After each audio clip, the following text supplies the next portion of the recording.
लेकिन जैसा वोटों की शिफ्टिंग होती है और कहीं पर जब हम लोग ये मान करके चलते हैं कि आत्मविश्वास में कि हम तो जीत ही रहे हैं, तो स्वाभाविक रूप से वहां पर कहीं ना कहीं हमें खामियाजा भी भुगतना पड़ता है। और वह अति आत्मविश्वास कहीं ना कहीं हम लोगों को जहां चोट पहुंचाने में, उस विश्वास पर खरा उतरने में, उन अपेक्षाओं पर खरा उतरने में, जहां कहीं ना कहीं उस विश्वास पर कहीं ना कहीं चोट पहुंची, वहीं साथ ही साथ जिस विपक्ष ने चुनाव के पहले हिम्मत हार करके बैठ गया था, वो आज फिर से उछल कूद करने का कार्य कर रहा है। लोकसभा 2024 में बीजेपी की यूपी में तगड़ी हार को लेकर बीते रविवार को भाजपा प्रदेश कार्य समिति की बैठक हुई। वहीं इस बैठक में सीएम योगी आदित्यनाथ ने अति आत्मविश्वास को ही हार का मुख्य कारण बताया। वहीं अब यूपी की चुनावी हार पर यह सवाल पैदा हो रहा है कि क्या बीजेपी में संगठन बनाम सरकार के बीच घमासान की नौबत तो नहीं आ गई है। वहीं रविवार को लखनऊ में आयोजित इस समीक्षा बैठक में मुख्यमंत्री योगी आदित्यनाथ से लेकर प्रदेश अध्यक्ष भूपेंद्र चौधरी के साथ ही डिप्टी सीएम केशव प्रसाद मौर्य व भारतीय जनता पार्टी के राष्ट्रीय अध्यक्ष जेपी नड्डा भी मौजूद थे। वहीं इसी अवसर पर भाजपा के कई बड़े नेता भी एक ही मंच पर दिखाई दिए और साथ ही सभी ने अपने अपने विचार रखे। वहीं इसी बैठक के दौरान भाजपा की लोकसभा चुनाव में यूपी के खराब प्रदर्शन को लेकर भी खूब चर्चाएं हुई और साथ ही भविष्य के लिए रोडमैप भी बना। यानी कहा जाए तो इस समीक्षा बैठक में भाजपा के भविष्य को लेकर काफी गहन चर्चा हुई। वहीं इसी गहन चर्चा के बीच ऐसा भी हुआ जिसको लेकर तमाम राजनीतिक विद्वानों के बीच एक सवाल उठ रहा है कि क्या यूपी में संगठन और सरकार के बीच सब कुछ ठीक चल रहा है या नहीं। ऐसा हम इसलिए कह रहे हैं क्योंकि यूपी में आयोजित भाजपा के कार्य समिति में ऐसा पहली बार देखने को मिला जहां संगठन और सरकार के बीच आपसी तालमेल को लेकर कई नेता बड़े मुखर अंदाज में नजर आए। जहां डिप्टी सीएम केशव प्रसाद मौर्य ने अपना व्यक्तित्व देते हुए कहा कि संगठन सरकार के ऊपर होता है और साथ ही कोई भी व्यक्ति या सरकार संगठन से बड़ा नहीं हो सकते। उनसे इतना है कहूंगा, आवाज तो यहां सरकारी व्यवस्था में 7 साल विकास मिला। मैं सदा कहता था और आज इस प्रदेश कार्य समिति में मैं संगठन के वरिष्ठता हमारे देश के और प्रदेश के नेतृत्व के सामने कह रहा हूं, संगठन सरकार से बड़ा है।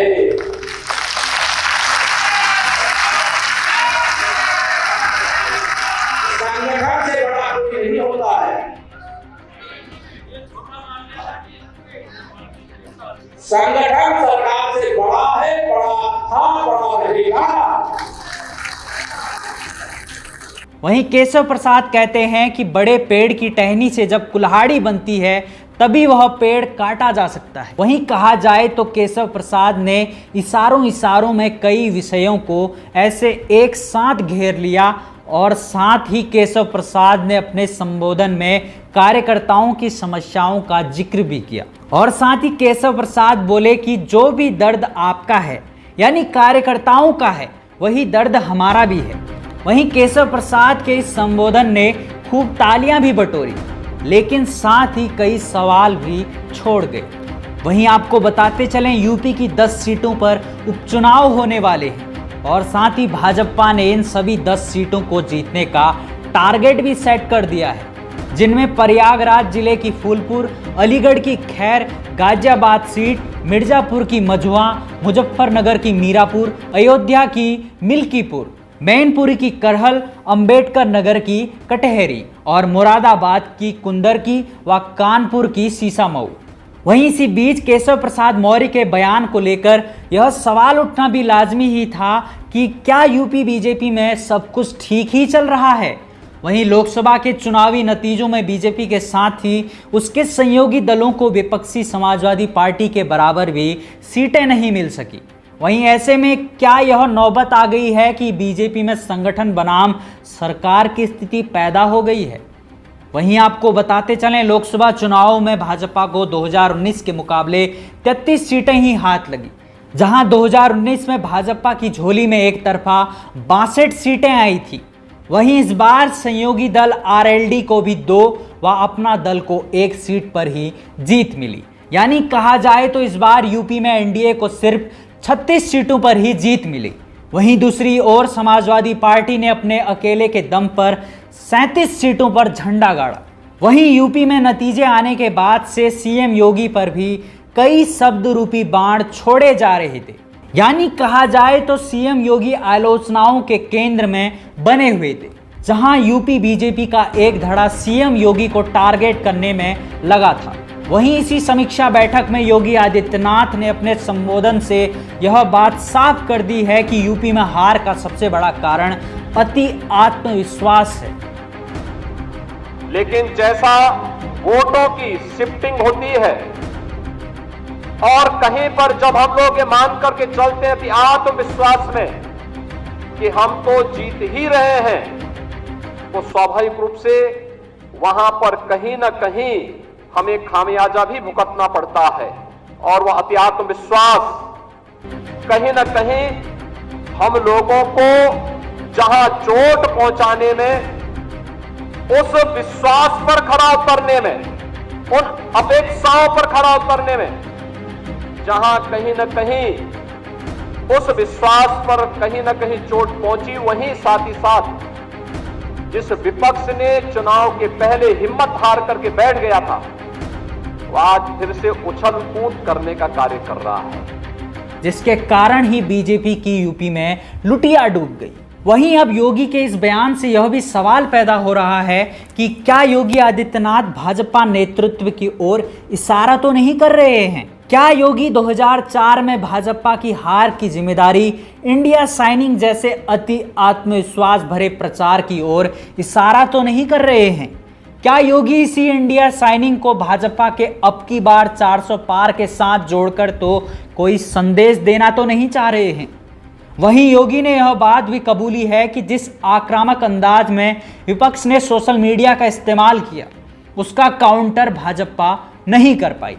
यानी कहा जाए तो विपक्ष अपने सोशल मीडिया पावर से जनता की नब्ज को भांप गया और भाजपा उनके नैरेटिव को नहीं भेद पाया। वहीं योगी ने अपने संबोधन से अपने नेताओं के साथ ही कार्यकर्ताओं को टास्क दे दिया है कि इस उपचुनाव में सभी को अपना दमखम दिखाना है, जिससे विपक्ष को धूल चटाई जाए और साथ ही विपक्ष के नैरेटिव वार पर भी भाजपा पूरी ताकत के साथ काउंटर कर सके। कोई कारण नहीं 10 की 10 उपचुनाव फिर से भारतीय जनता पार्टी अपने पक्ष में करने में सफल हो, लेकिन इसके लिए आज से जुड़ना पड़ेगा, लगना पड़ेगा। एक एक कार्यकर्ता को अपना अभियान मान करके फिर इस अभियान के साथ जुटना पड़ेगा और उसी के लिए आपका आह्वान करने के लिए आज फिर हम लोग आए हैं। बहनों और भाइयों, हम 2010 के 10 उपचुनावों के लिए तो हमें अभी से तैयारी करनी ही है, लेकिन हमें इस बात का याद रखना, उत्तर प्रदेश को जो नई पहचान बनी है, उत्तर प्रदेश जो पहले छठी अर्थव्यवस्था थी, आज देश की नंबर 2 की अर्थव्यवस्था बन चुकी है और तेजी के साथ उभरती हुई अर्थव्यवस्था के रूप में अपने आप को स्थापित कर रही है। उत्तर प्रदेश का जो परसेप्शन बदला है, आज आप देश और दुनिया के अंदर कहीं जाते होंगे, लोग उत्तर प्रदेश के नाम पर आपको सम्मान देते होंगे। इस सम्मान को बरकरार रखने के लिए जीत के सिलसिले को फिर से आगे बढ़ाने की आवश्यकता है और उसको बढ़ाने के लिए आह्वान करने के लिए आज आपके सामने माननीय राष्ट्रीय अध्यक्ष भी आए हैं। जीत का यह सिलसिला जो 14, 17, 19, 22 पंचायत चुनाव, नगर निकाय चुनाव, उपचुनाव में बना रहा, यही मोमेंटम 2027 में भी बनेगा। यह हमारा संकल्प आज से होना चाहिए, आज से होना चाहिए। याद रखना, भारतीय जनता पार्टी है तो जिले में हमारा महापौर भी है, जिला पंचायत अध्यक्ष भी है और ब्लॉक प्रमुख भी है, चेयरमैन भी है, पार्षद भी है। और अगर यहां पर कहीं कोई खरोंच आता है तो वहां उसके असर वहां पर भी पड़ने वाला है। और इसीलिए अभी से इसकी तैयारी में जुटना होगा। एक एक व्यक्ति को जुटना पड़ेगा। ब्लॉक प्रमुख हो या चेयरमैन, महापौर हो या जिला पंचायत अध्यक्ष, विधायक हो या विधान परिषद सदस्य, लोकसभा के हमारे माननीय सांसद हो या फिर राज्यसभा के माननीय सांसद, इन सबको संगठन के साथ बेहतरीन तालमेल बना करके, संगठन जिसको तय करे उसके साथ खड़ा होकर के प्राणपण से जुट करके कमल चुनाव चिन्ह को विजयी बनाने के संकल्प के साथ अगर हम आगे बढ़ेंगे तो आपका भी सम्मान होगा, सर्वत्र सम्मान भी मिलेगा। और जो लोग उछल कूद करने का कुत्सित प्रयास कर रहे हैं, मुझे लगता है इनको दोबारा उछल कूद करने का अवसर ही नहीं मिल पाएगा। यह हम आप सबको आश्वस्त करने के लिए आज यहां पर आए हैं। वहीं इस समीक्षा बैठक में बीजेपी अध्यक्ष जेपी नड्डा ने भी मायूस पड़े कार्यकर्ताओं में जान फूंकी और साथ ही नड्डा ने कहा कि छुई मुई कार्यकर्ताओं से कोई काम नहीं चलेगा, सभी को चैलेंज करना पड़ेगा। आखिर हम सभी चैलेंज करने वाले लोग हैं। वहीं जेपी नड्डा कहते हैं कि देश में इस मौजूदा समय में करीब 1500 पार्टियां हैं, लेकिन भाजपा एकमात्र पैन इंडिया पार्टी है और साथ ही भाजपा ही भविष्य है। मैं यहाँ जब आइडियोलॉजिकल बेस्ड पार्टी की बात करता हूँ तो मैं यहाँ आपको ये भी बताना चाहता हूँ कि we are the only cadre based party. इस बात को आप ध्यान में रखें। ये संख्या यहाँ कोई ऐसे ही घूमता फिरता हुआ आया हुआ व्यक्ति नहीं है। वो किसी न किसी क्रम के अनुसार, वो किसी न किसी जिम्मेवारी के अनुसार वह आज यहाँ पर उपस्थित है। और इसीलिए हम कहते हैं कि 18 करोड़ की हम पार्टी हैं और 18 करोड़ की पार्टी में हमारे 1,16,000 शक्ति केंद्र हैं और 10,40,000 बूथ में 6,80,000 बूथ पर हमारे बूथ के अध्यक्ष और बूथ की समिति है। ये पार्टी अकेली भारतीय जनता पार्टी। वहीं कहा जाए तो नड्डा का कार्य समिति में संबोधन शुरू से लेकर अंत तक आत्मविश्वास से भरा हुआ रहा। वहीं आपको बताते चलें, यूपी में विधानसभा चुनाव 2027 में होने हैं और साथ ही अभी 3 साल का अंतराल बचा है, लेकिन फिर भी बीजेपी के सामने इन 10 सीटों पर उपचुनाव की चुनौती तो बनी हुई है। हालांकि इन 10 सीटों में पास फेल से कोई बड़ा उलटफेर तो नहीं होने वाला है और ना ही योगी सरकार की सेहत पर कोई असर पड़ेगा, लेकिन एनडीए इन सभी सीटों को जीतकर एक बड़ा संदेश देना जरूर चाहेगी।